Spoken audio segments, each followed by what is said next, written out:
出牌的时候真的是有点，一下子找不到感觉。我说不是我申请的，是亲口王申请的。另外也比较好奇，这种好奇其实呢，里面有一种充满了一种期待。毕竟曾经两个人非常相爱过，但是呢，他自己也知道，我杀了你爱的人啊。他这个人性不是磨碎，他是磨成金子。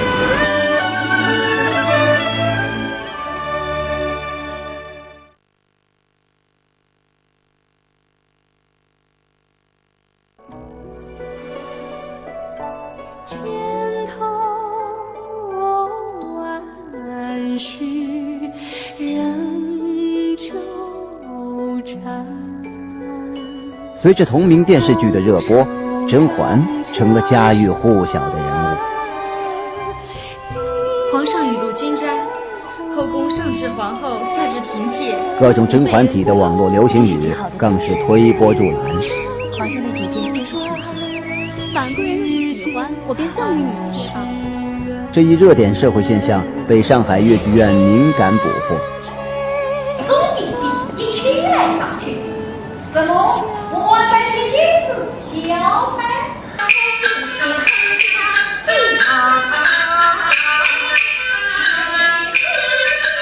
无论是上本还是下本，都在越剧观众中引起关注。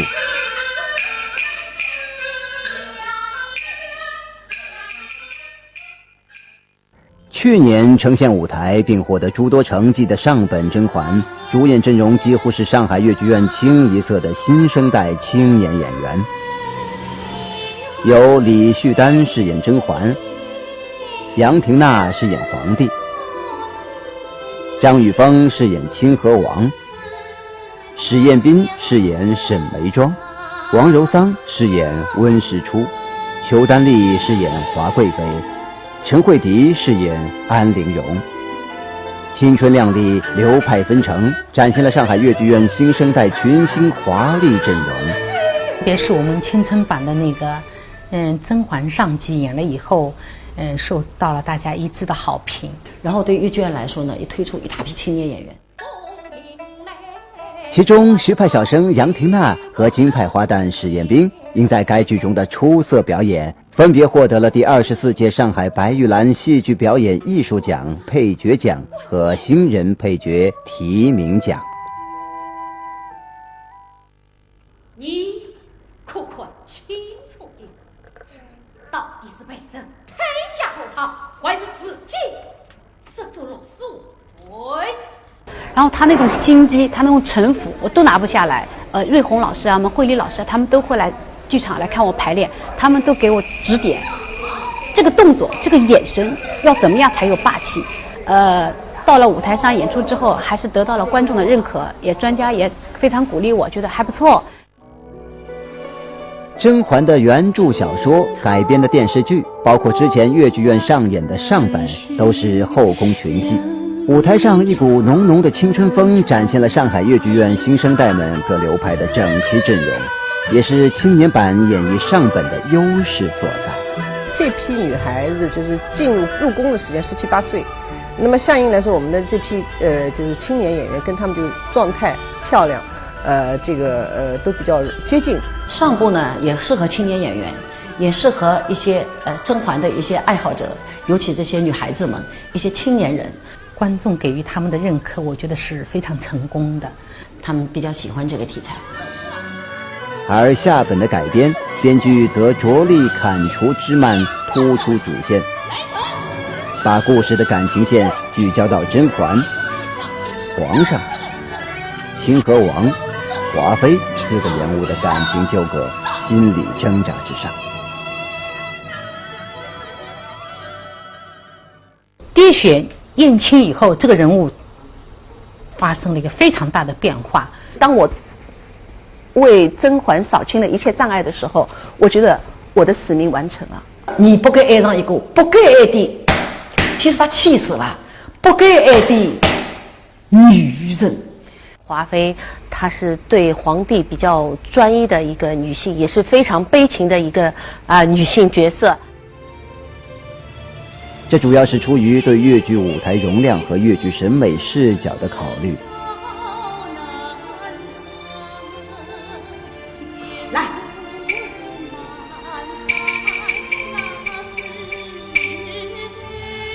改编后的情节更为紧凑，更为接近戏曲的表现方式。这么浩瀚的那种情节，那么繁杂的人物线关系，那么复杂的一个小说，大家已经熟知的一个电视剧，能够成为一个我们的戏曲舞台上一个舞台剧，我觉得他们在这个改编上真的是付出了很多很多。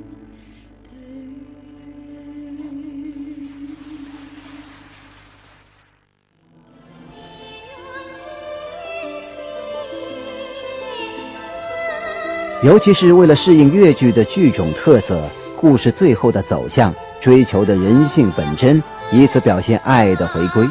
那粤剧的最大的亮点在于编剧非常巧妙地迎合了，就是说我们广大戏曲观众的他让这样一种从善的心理、美好的心愿，因为戏曲本身也要向人们表达的是一种非常美好的东西。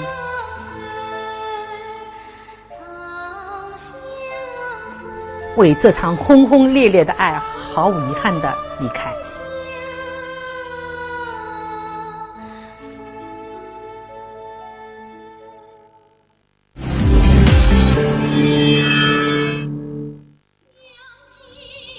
与甄嬛下本创作几乎同时进行中的，还有粤剧《双飞翼》的修改。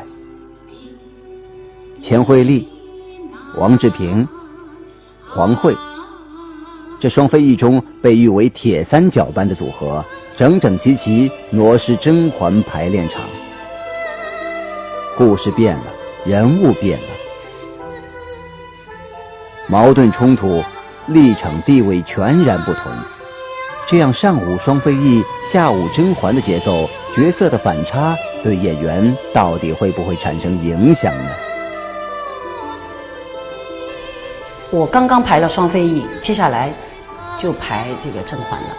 看完剧本以后，导演对我们是有要求的，他希望我们跟双飞翼是截然不同的表现手法。我们有几个学生也在看，我跟他们说了，我说你看到有没有老师有没有跟前面的戏有雷同？雷同的地方你们就告诉我。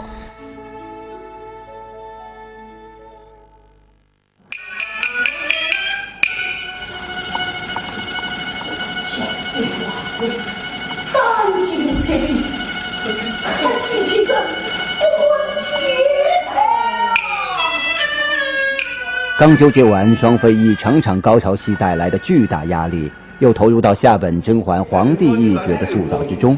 排练的时候呢，其实第一天我肯定是乱走的啊！我说我这个时候我是在拼命的在揉碎自己，把自己庆龄，然后呢，我想注入一些新的东西。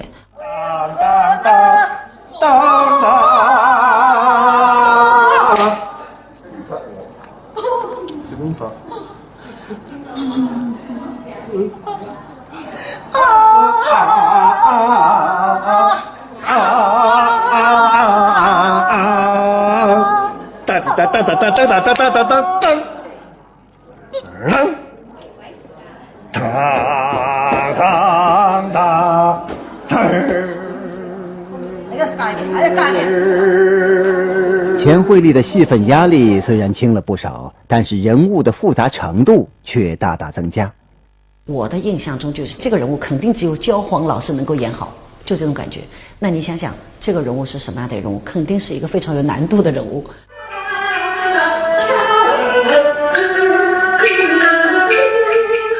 面对上本中如此让人爱恨纠结的腹黑皇帝，下本变态程度更为严重。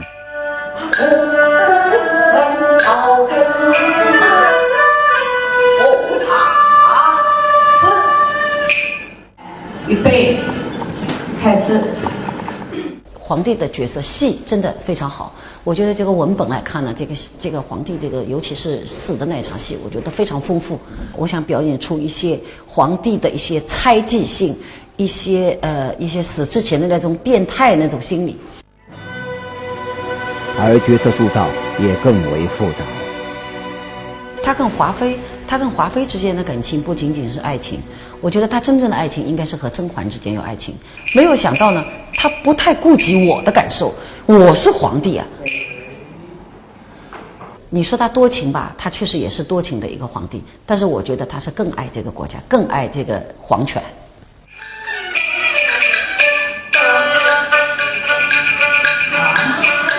他是一国之君，他是孤家寡人。后宫虽然斗争繁复，但那毕竟不是皇帝心思所累的全部。因为后宫只是皇帝生活中的一小部分，皇帝的主要精力处理朝政，皇帝他不可能完全心思在你那里，所以在表演的处理上，也是对他们女人之间的事情，应该是一种什么样的态度，这个很重要，对皇帝来说。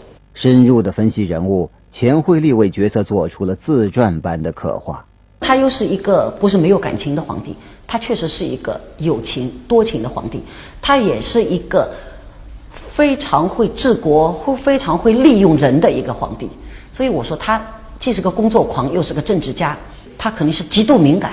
没有前殿，没有大臣，反映在后宫生活的舞台上，所能展现帝王心思与升华人物体验的办法，就只有依靠种种严丝入微的细节来表现。他的一些动作、一些行为，我就找到了一定的依据。因为他是一国之君，生杀大权掌握在他的手里，他的一种变态的这种行为，比方治，好，你，我们一般都是你，小声呢，一般都是他皇帝，你想怎么治就怎么治。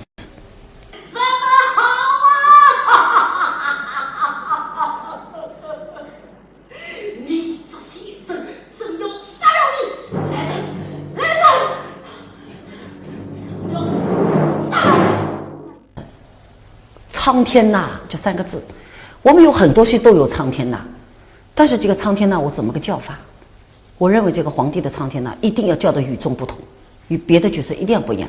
所以我想，这个皇帝苍天呐，我唱的话，我就从低音、中音到高音，然后我的念白也可以这样念，苍天呐，我就是这样念的，不是苍天呐，这是太普通的一种叫法了。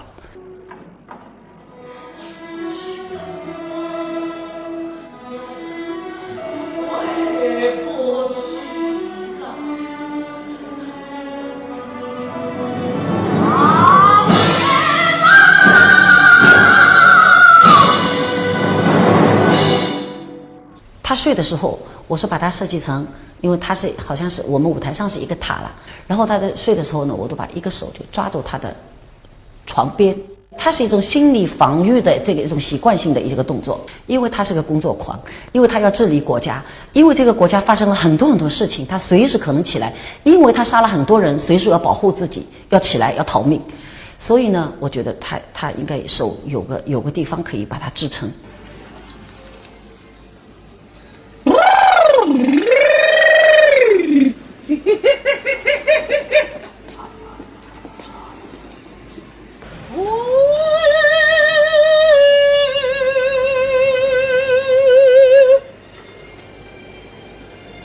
搿搭伊拉侪老凶个，皇帝最在乎了。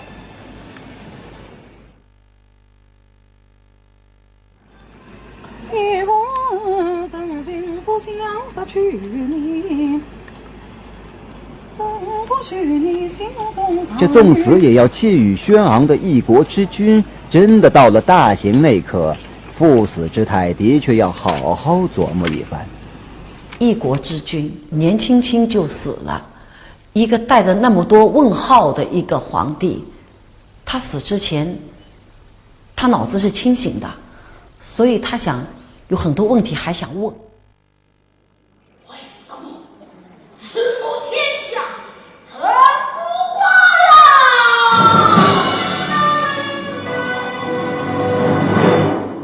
为什么全中为高，将心生恨？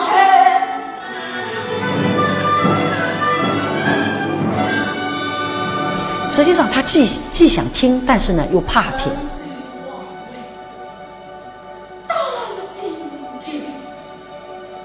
看起情者不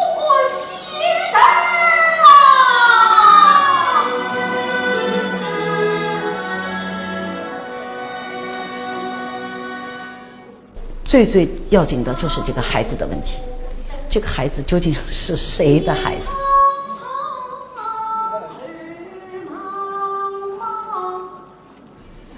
所以等到甄嬛，她把所有的一切讲清楚的时候，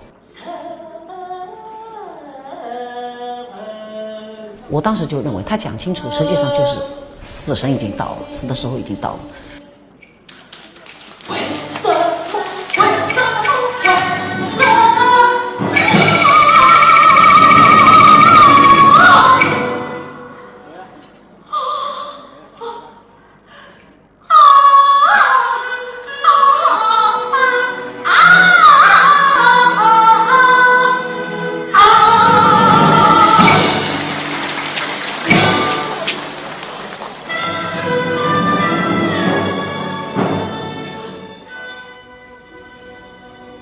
如此深刻的人物体验，通过肢体语言及唱念来表达，是什么因素使得钱惠丽这样擅长对复杂人物的刻画呢？其实我是有点爱好于心理学这方面，但是我是理论上我不懂，可是有时候我会买一些心理学的那些书啊，简单一点的，比较肤浅的，我就会有时候也会去关注看看的。这个这颜色有眼从订那个记录上，的确请你们想吧。有眼想，不是我这深点啊，一这亮点。若说钱惠丽的创作风格是先揉碎后竖起，那这次甄嬛角色的塑造对王志平来说，真可算的是一路伴随着苦难艰辛了。这个剧本文本我连看了5遍，我当时就非常有信心，而且觉得我应该是能够拿捏得准。所以呢，我当时接这个戏，一个比较意外，第二个也比较轻松，另外也比较好奇。还给他带香水了，真的啊？必须这时尚的女人王志平。好了，好莱坞明星到了嘛？啊，带流行的，吃饭的时候要戴帽子、戴眼镜，选的。手破呢？举的。我当初可能是想的太过于轻松了，其实这个人物吧，到了下本的时候，他就是特别的虐心。时间紧，任务重，2天1场戏，匆匆就上马。真的要在舞台上呈现时，轻松的情绪荡然无存。等一下，哪方面？当我们正式着地的时候，我突然感到不轻松了。亲手在将你抿嘴。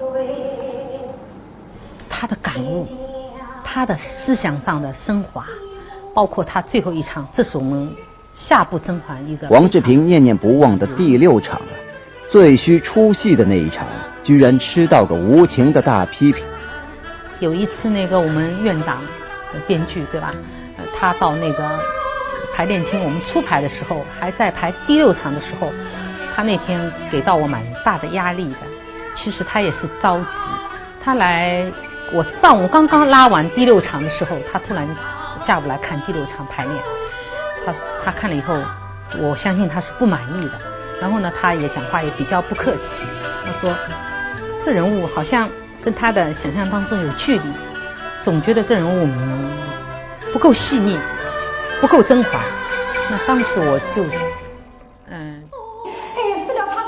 这下心情可是哇凉的。突然觉得这人物好像就像成了一个药引子，他好像是甄嬛永远是引着人家，到最后甄嬛他的戏又削弱了。甄嬛我是这样子想的，至少后头，我自身打扮的时候是跟清河王去见面生离死别的这一场。甄嬛，看一下这戏的剧名，可是叫甄嬛呢。女1号变成了串联故事的大花瓶，难怪王美人的焦虑和脆弱集中爆发了出来。我很郁闷，我觉得这人物我找不到感觉了，我突然觉得自己迷失了方向，这人物好像他没有一个点。最煎熬、最虐心、最痛苦的时刻，必须一个人独自承受。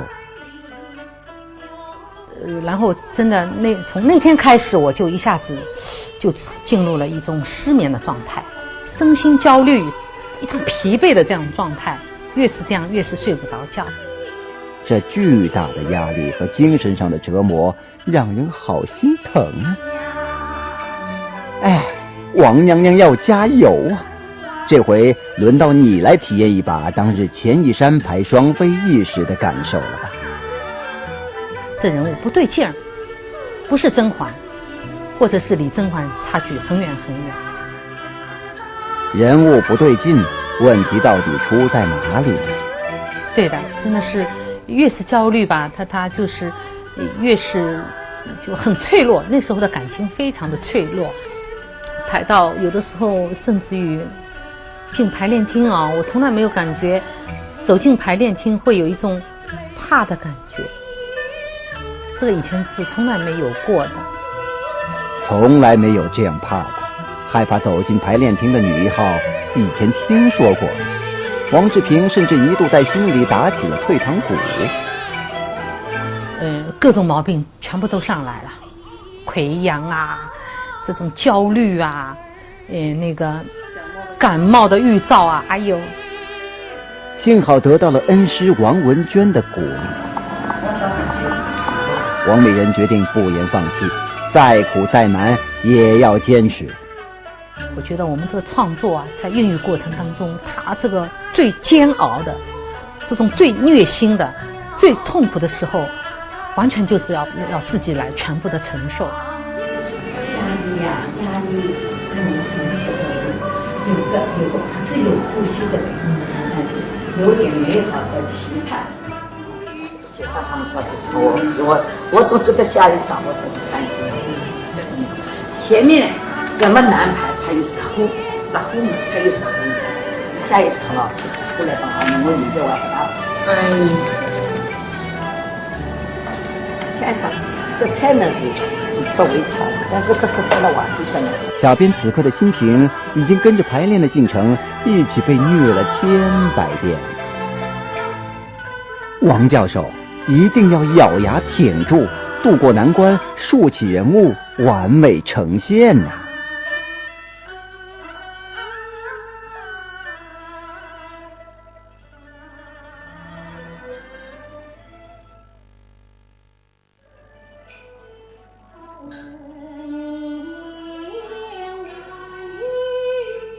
流派的传承与发展是戏曲艺术繁荣的关键。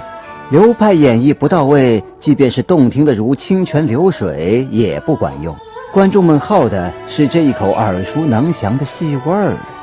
大流派更是如此，不仅是台上的明星，幕后的主创，台下的观众们关心流派，老一辈艺术家们更是新戏弟子当下的舞台。赴太仓带妆彩排前，王文娟老师冒雨来到了排练现场。虽然对爱徒所付出的辛勤努力老师深感欢心，但是这紧紧的眉头似乎又略显隐忧。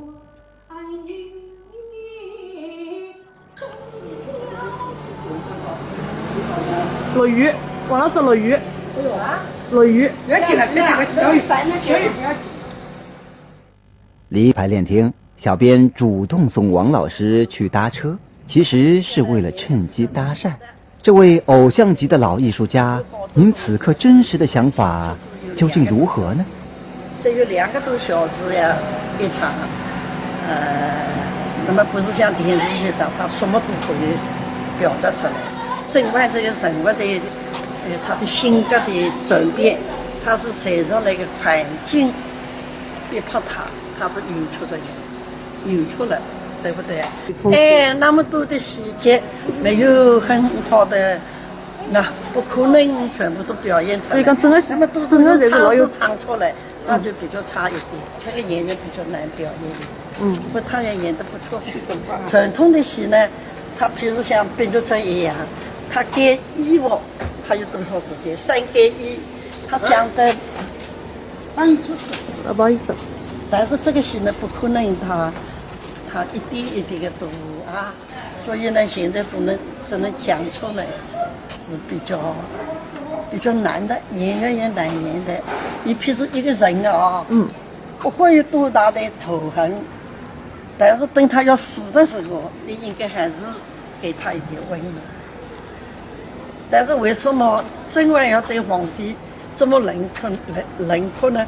因为他有好多的在那个宫廷里边加害他的事情太多，就短短2个小时里向很难的一个表演，很难表达。我说难演的戏难演的就是在这个地方。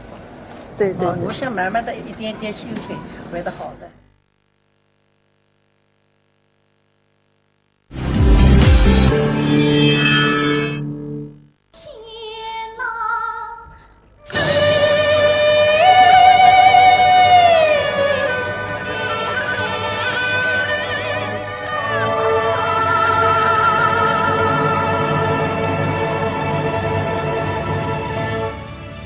上本甄嬛埋下扣子，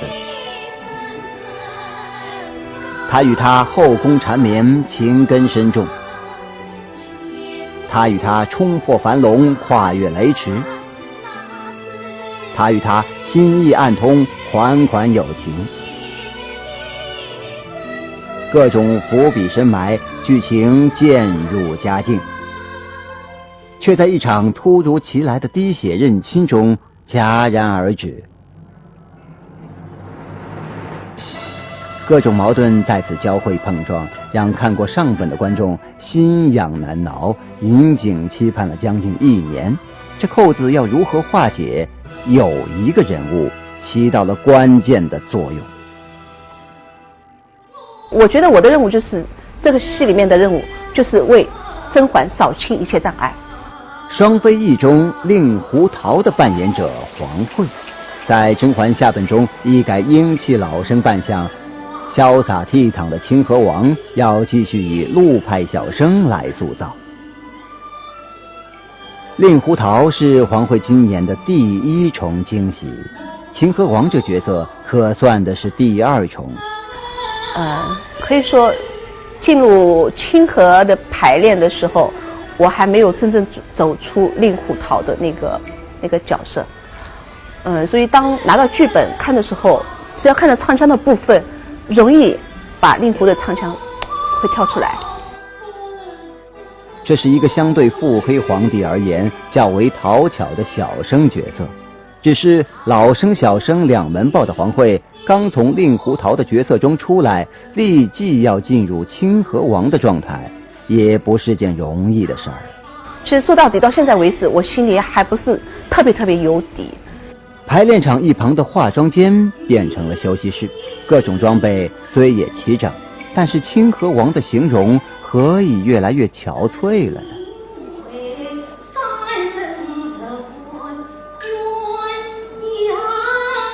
看来清河王虽是讨巧的角色，但真的塑造起来也要花足功夫，动足脑筋。我的创造力是比较弱，为什么呢？因为我一直认为有这么一句话，就是说有量的堆积才有质的飞跃。那我觉得我自己在这方面是欠缺的。特别辛苦自不必说，太仓彩排还未开拔，主演们一个个已经开始出现了累病的迹象了，真是让人担心呐。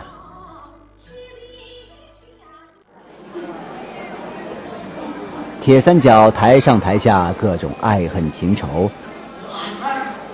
也是你教的。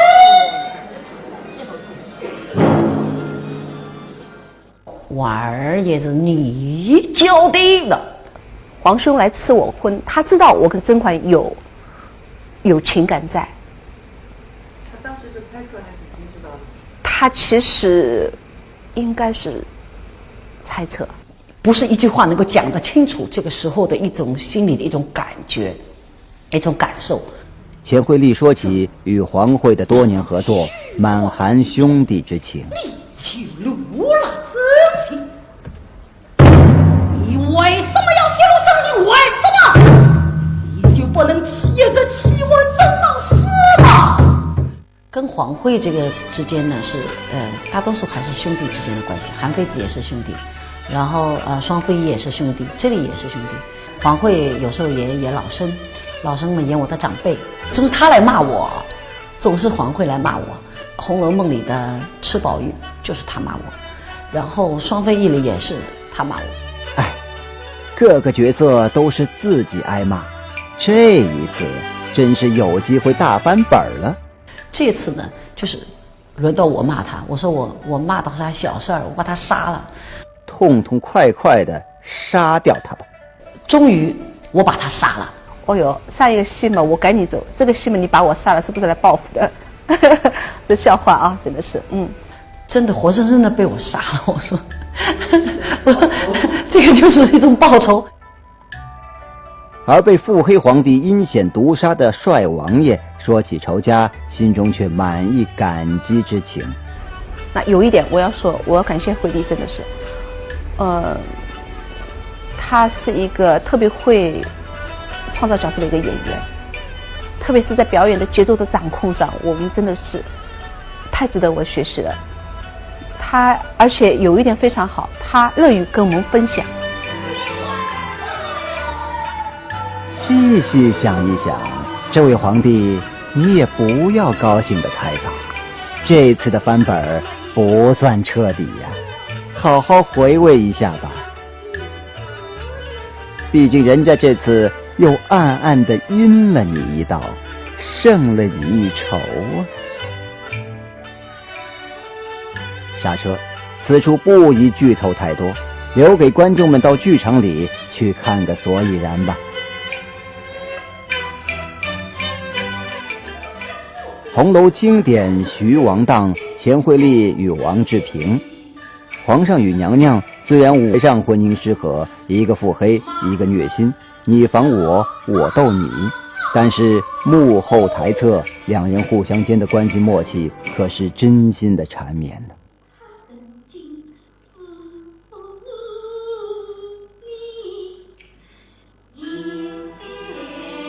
那么惠丽经常呢看到我辛苦也比较心疼啊，就是说给到鼓励。王娘娘压力大，人物感觉找不到，半夜3更睡不着，会找谁倾诉呢？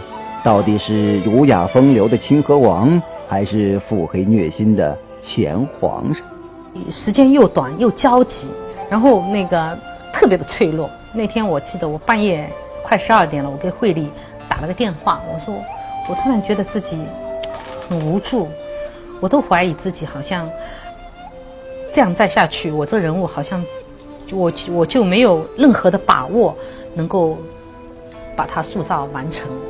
那惠丽也安慰我，她说她在排双飞翼的时候也是非常到了一个最关键的时候，后半阶段就是说人处于一种极端的脆弱，如果说谁来说你一句的话，你可能那时候就会大哭一场。对，你必须而且得坚持，你还不能放弃。那这样的一种状况下，自己有的时候真的想歇一下，但是没有时间让你可以歇，也不允许你歇。那么这样的状况下就是发疯了，又哭又虐心，然后就是你得一天哭上了，因为一天连排个3、4遍，你得哭上个3、4遍，那个一天哭上几个小时是正常的。太仓合成与彩排每天从早累到晚，虽说不是时时刻刻都要上台，但是不论是舞台走位还是对光，主演们都要盯在现场，心累情虐戏纠结。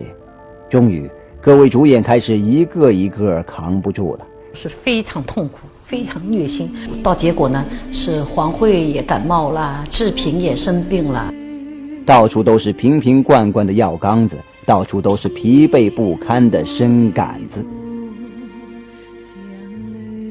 带妆彩排尚未开始，整个剧组却已经进入了最虐的状态。只有一人精神抖擞，意气风发，挥斥方遒，激情不减。这弱弱小小的身躯竟然能有如铁娘子一般彪悍的战斗力，着实让人佩服。此人不是旁人，正是这上下本连台本戏的导演杨晓青。是的，他精力旺盛又敬业，他每天自己可以搞到精疲力尽。演员是上本下本轮流走台，导演却只有一位。导演是更累的，导演要掌控全局的，我只要负责我这个角色就行了。每天从装台到走位，从对光到连排，杨导的旺盛精力和激情示范都让人印象深刻。与今年之前的几出新戏中与上海粤剧院红楼团合作过的导演不同，杨晓青导演的一大特色就是亲身示范挖戏抠戏，一身担当数种角色，从总体到细节全部亲力亲为，力求完美。导演是粤剧的导演，因而必然精求粤剧的美学呈现，对服装及舞美的注重都要靠团队配合来完成。网络小说《后宫甄嬛传》以作者刘恋子虚构的大周朝为时代背景，而电视剧的改编将时代背景捏合在了传奇故事层出不穷的大清雍正朝。粤剧甄嬛移植自网络小说，从选定该剧题材，决定搬上舞台，主创们就有一个明确的想法，要把甄嬛打造成粤剧的甄嬛，朝代的定位至关重要。以晚唐为时代背景，唯美是粤剧舞台呈现中不变的追求。反复调整，反复修改，反复打磨，希望呈现给观众的是一个非常完美的、非常好看的啊，就是符合人物、符合这个甄嬛剧情的这样一个粤剧。那个吧，阿拉有个习惯，一满起来，应该气氛上来的，那手要夸起来的，我们有个习惯。太仓首秀，导演、演员、观众心中都甚是忐忑。上海粤剧院为了视听反馈，虽然合成彩排放在了太仓，但是依然专门组织大巴从上海拉来热情观众观摩试演，同时也是为了一探观众们的真实反应。刷子扫一扫，特别舒服。演员的心情自不必说，幕后英雄还有很多。兵马未动，衣衫先行，意象师傅们辛苦了。导演要求即修即改，给个特写吧。那跑来跑去，我跑去。我就让那种快点。必须的，必须。都让他出口车。哪了送哎？你那个经理的，我晓得你。就那。上海粤剧院的舞美队专业程度受到了杨导表扬。上海粤剧院，我听说也有外勤的，但是主操的这几个部门啊，都是专业的，相对是稳定的，这个是已经很不容易了。仔细观察下，原来舞台种种效果是师傅们这样制造出来的。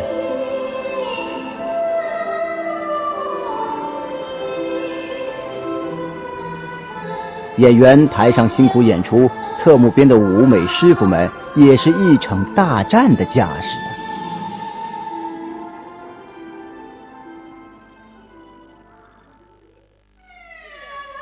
乐池中，乐队师傅们登场了，从练唱到连排、搭配、彩排加演出，到处都少不了你们的身影啊！也来秀一下各种帅气。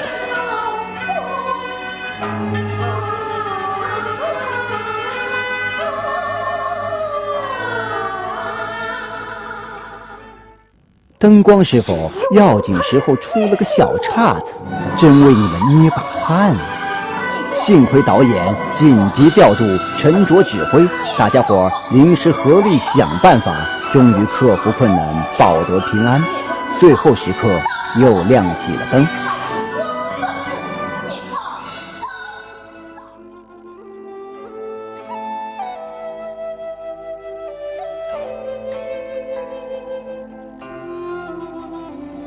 上下本连续2天试演未探路，观众们的掌声排山倒海加喝彩。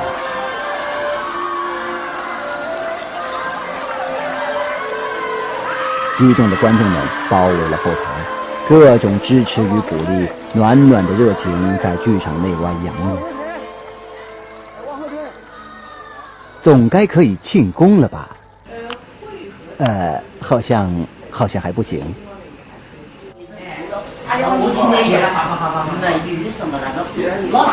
主创要求高，层层求完美。正所谓一诗千改心始安，头未书成不许看。上海公演前还得继续打磨加精研，讨论会意见品集中，第6场，问题还在第6场。看来王教授的虐心历程还是没个完。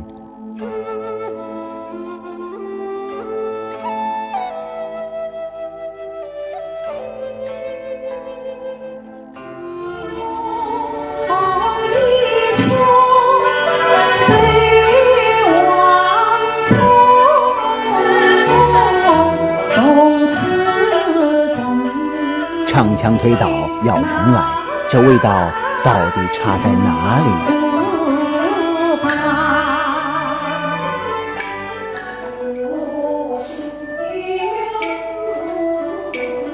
明星示范版，学生们看着呢。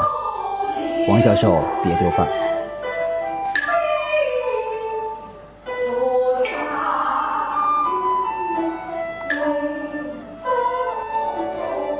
关键时刻必须得请教恩师王文娟。巧得很，同样是雨天，这次是徒弟上门访恩师。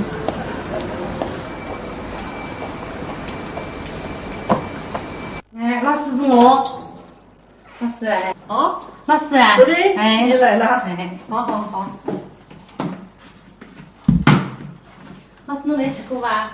老师哦，上趟这个他唱演出以后呢，讲起来观众反响蛮好。那么现在就讲那么长这个搿段重点唱段啊，觉得好像不够理想。为什么后宫女子同名？细细把新改的唱腔再汇报一遍。到头。街上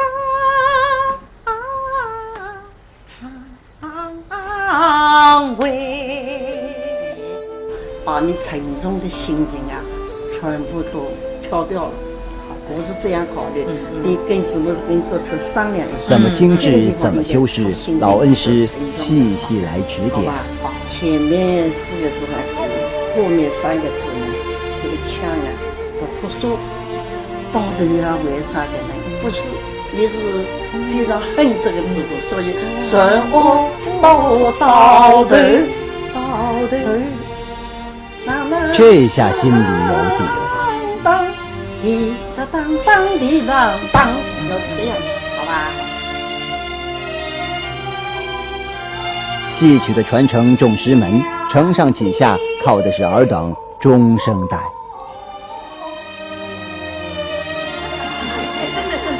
队伍休整，养足精神。再度饰演赴宁波。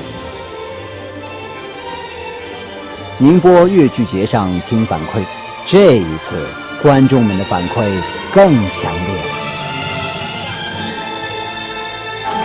演出已结束，观众们久久不离开。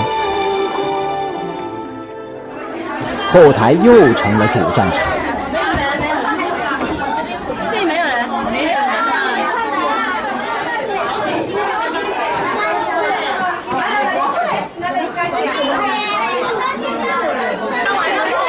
演员们的心里其实很欢乐吧。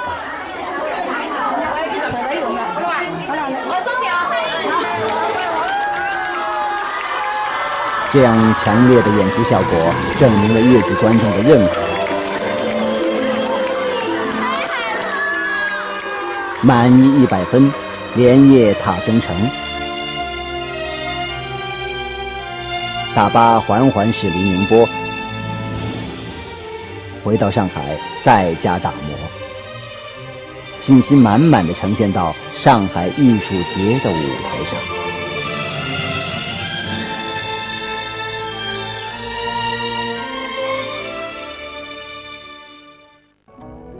选材已成功，社会热点吸引眼球，改编很越剧，审美价值征服观众，开拓传统戏曲文化新市场，商业化运作模式大胆求创新，票房成为试金石。剧组合力众志成城，一出甄嬛星编剧，2代明星6场戏，即将闪亮呈现上海艺术节。到那日，各位观众记得现场喝声彩，定不负这连台本戏一定是好戏连台。反映在后宫生活的舞台上所能展现帝王心思与升华人物体验的办法，就只有依靠种种严丝入微的细节来表现。他的一些动作、一些行为，我就找到了一定的依据。因为他是一国之君，生杀大权掌握在他的手里，他的一种变态的这种行为，比方指，好，你，我们一般都是你，小生呢一般都是他皇帝，你想怎么指就怎么指。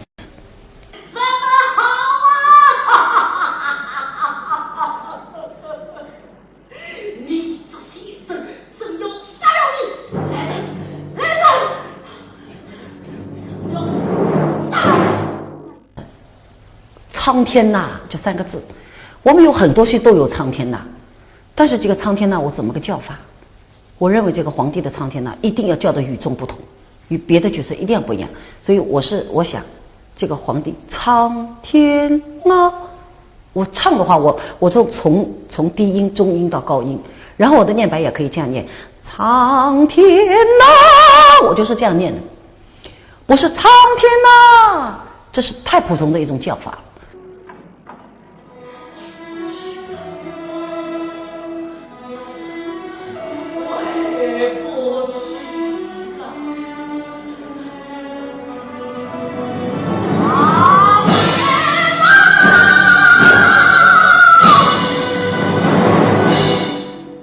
他睡的时候，我是把它设计成，因为他是好像是我们舞台上是一个塔了，然后他在睡的时候呢，我都把一个手就抓住他的床边，它是一种心理防御的这个一种习惯性的一个动作，因为他是个工作狂，因为他要治理国家，因为这个国家发生了很多事情，他随时可能起来，因为他杀了很多人，随时要保护自己，要起来要逃命，所以呢，我觉得他应该手有个地方可以把它支撑。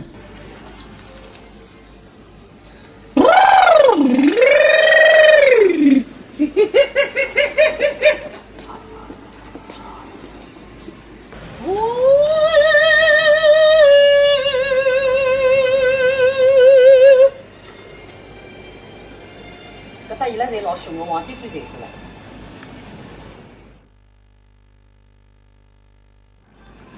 天空真心不想失去你。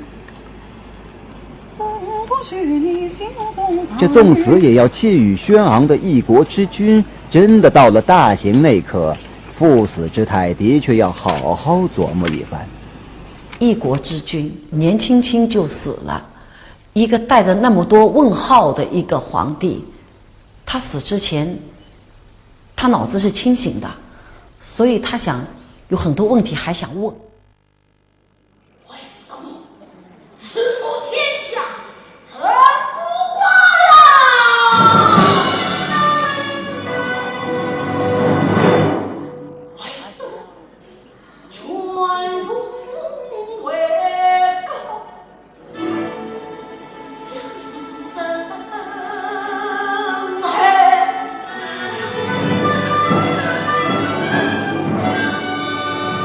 实际上他既想听，但是呢又怕听。入宫的时间17、18岁，那么相应来说，我们的这批就是青年演员跟他们就状态漂亮，都比较接近。上部呢也适合青年演员，也适合一些甄嬛的一些爱好者，尤其这些女孩子们，一些青年人。观众给予他们的认可，我觉得是非常成功的，他们比较喜欢这个题材。而下本的改编，编剧则着力砍除枝蔓，突出主线。把故事的感情线聚焦到甄嬛、皇上、清河王、华妃4个人物的感情纠葛、心理挣扎之上。滴血验亲以后，这个人物发生了一个非常大的变化。当我为甄嬛扫清了一切障碍的时候，我觉得我的使命完成了。你不该爱上一个不该爱的，其实她气死了，不该爱的女人。华妃她是对皇帝比较专一的一个女性，也是非常悲情的一个女性角色。这主要是出于对越剧舞台容量和越剧审美视角的考虑。来，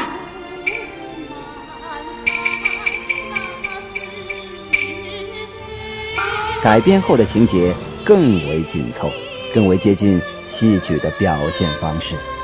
这么浩瀚的那种情节，那么繁杂，人物线关系那么复杂的一个小说，大家已经熟知的一个电视剧，能够成为一个我们的戏曲舞台上一个舞台剧，我觉得他们在这个改编上真的是付出了很多很多。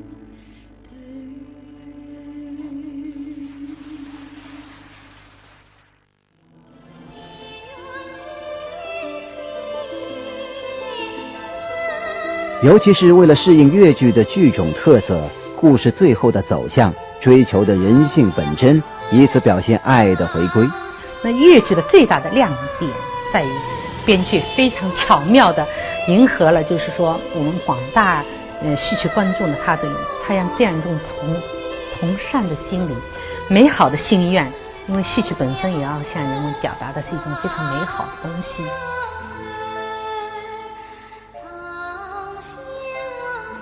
为这场轰轰烈烈的爱毫无遗憾地离开。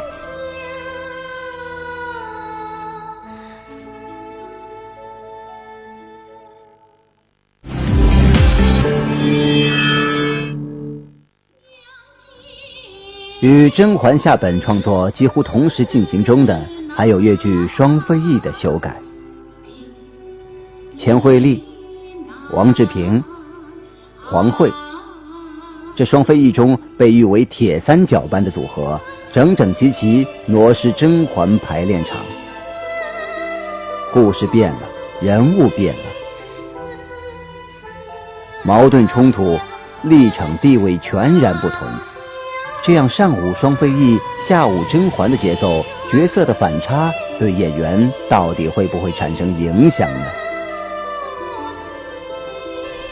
我刚刚排了双飞翼，接下来就排这个甄嬛了。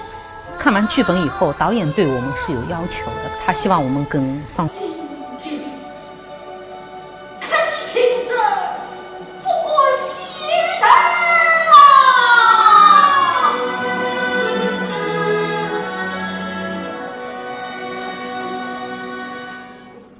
最要紧的就是这个孩子的问题，这个孩子究竟是谁的孩子？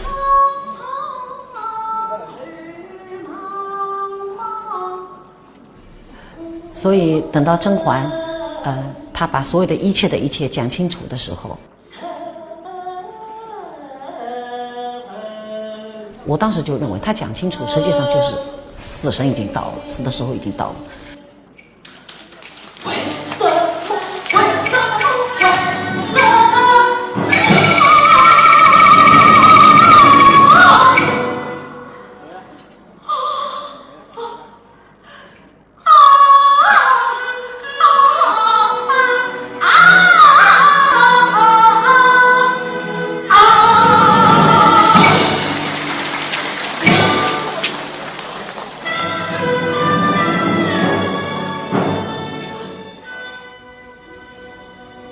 如此深刻的人物体验，通过肢体语言及唱念来表达，是什么因素使得钱惠丽这样擅长对复杂人物的刻画呢？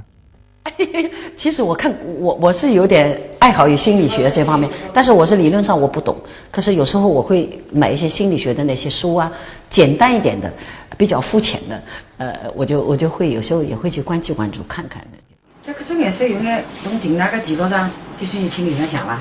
有眼像，但是我这身体啊，一直亮点。若说钱惠丽的创作风格是先揉碎后竖起，那这次甄嬛角色的塑造对王志平来说，真可算的是一路伴随着苦难艰辛了。这个剧本文本我连看了5遍，我当时就非常有信心，而且觉得我应该是能够拿捏得准。所以呢，我当时接这个戏，一个比较意外，第二个也比较轻松，另外也比较好奇。我还给他带香水了，真的啊？豫剧电视上的女人王志平。好了，好莱坞明星到了嘛？啊，带流行的，吃饭的时候要戴帽子、戴眼镜，显得手破呢，举得我当初可能是想的太过于轻松了，其实这个人物吧，到了下本的时候，他就是特别的虐心。时间紧，任务重，2天1场戏，匆匆就上马。真的要在舞台上呈现时，轻松的情绪荡然无存。等一下，哪个地方？当我们正式着地的时候，我突然感到不轻松了。亲手在将你抿嘴。他的感悟，他的思想上的升华，包括他最后一场，这是我们下部甄嬛一个。王志平念念不忘的第6场啊，最需出戏的那一场，居然吃到个无情的大批评。有一次那个我们院长的编剧对吧，他到那个排练厅，我们初排的时候还在排第6场的时候，他那天给到我蛮大的压力的。其实非遗是决然不同的表现手法。我们有几个学生也在看，我跟他们说的，我说你看到有没有老师有没有跟前面的戏有雷同？雷同的地方你们就告诉我。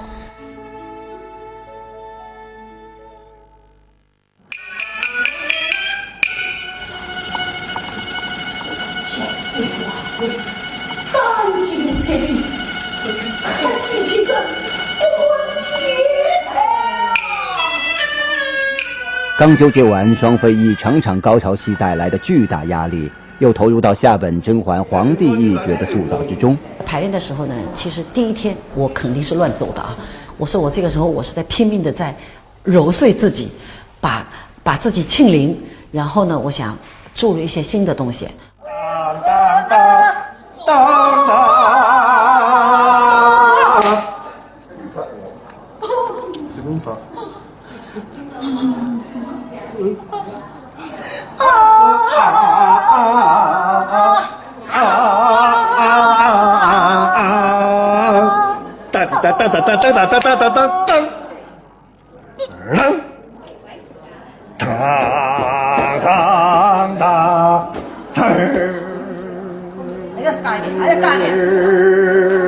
钱惠丽的戏份压力虽然轻了不少，但是人物的复杂程度却大大增加。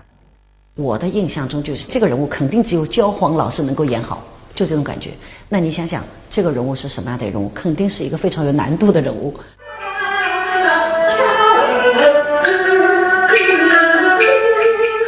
面对上本中如此让人爱恨纠结的腹黑皇帝，下本变态程度更为严重。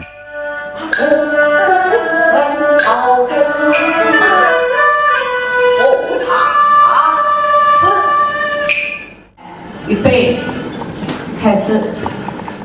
皇帝的角色戏真的非常好，我觉得这个文本来看呢，这个皇帝尤其是死的那一场戏，我觉得非常丰富。我想表演出一些皇帝的一些猜忌性，一些死之前的那种变态那种心理。而角色塑造也更为复杂。他跟华妃之间的感情不仅仅是爱情，我觉得他真正的爱情应该是和甄嬛之间有爱情。没有想到呢，他不太顾及我的感受，我是皇帝啊。你说他多情吧，他确实也是多情的一个皇帝，但是我觉得他是更爱这个国家，更爱这个皇权。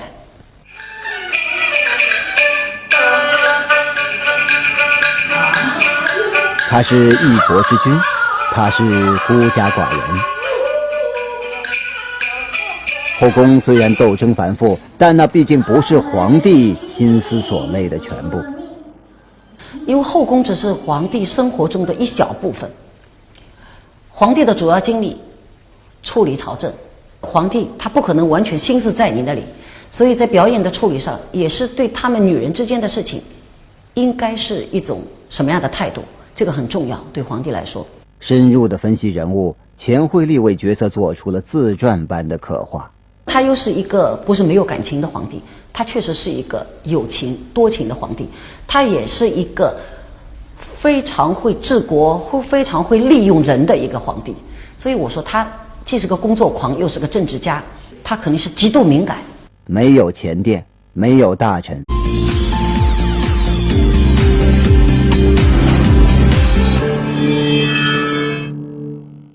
刚出牌的时候真的是有点一下子找不到感觉。我说不是我心情不好，是清河王心情不好。另外也比较好奇，这种好奇其实呢里边有一种充满着一种期待。毕竟曾经两个人非常相爱过，但是呢他自己也知道，我杀了你爱的人了。他这个人性不是磨碎，他是磨成金子。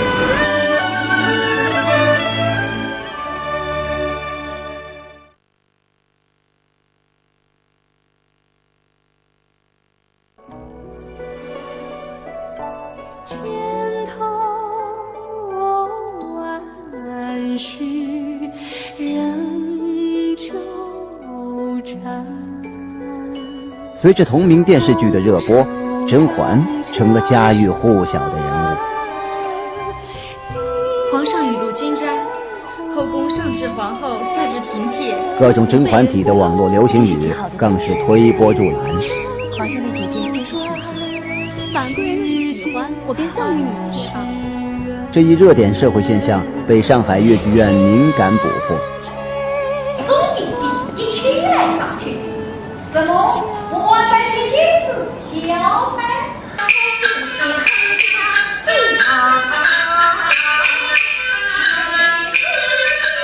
无论是上本还是下本，都在越剧观众中引起关注。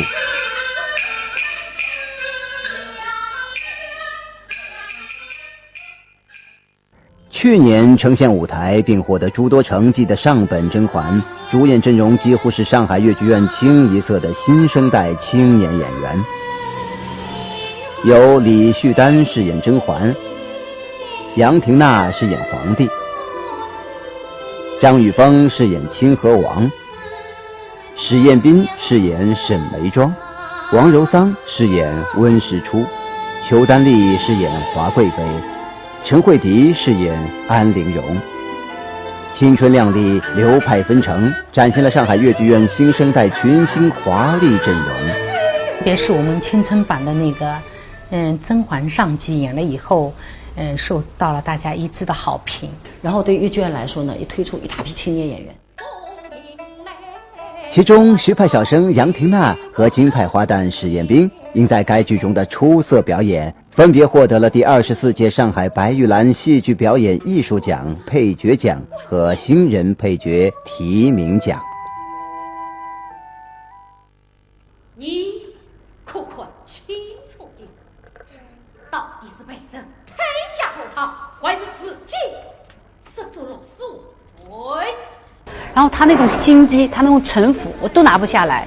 瑞红老师啊，慧丽老师，他们都会来剧场来看我排练，他们都给我指点，这个动作，这个眼神要怎么样才有霸气。到了舞台上演出之后，还是得到了观众的认可，也专家也非常鼓励我，觉得还不错。甄嬛的原著小说改编的电视剧，包括之前越剧院上演的上本，都是后宫群戏。舞台上一股浓浓的青春风，展现了上海越剧院新生代们各流派的整齐阵容，也是青年版演绎上本的优势所在。这批女孩子就是进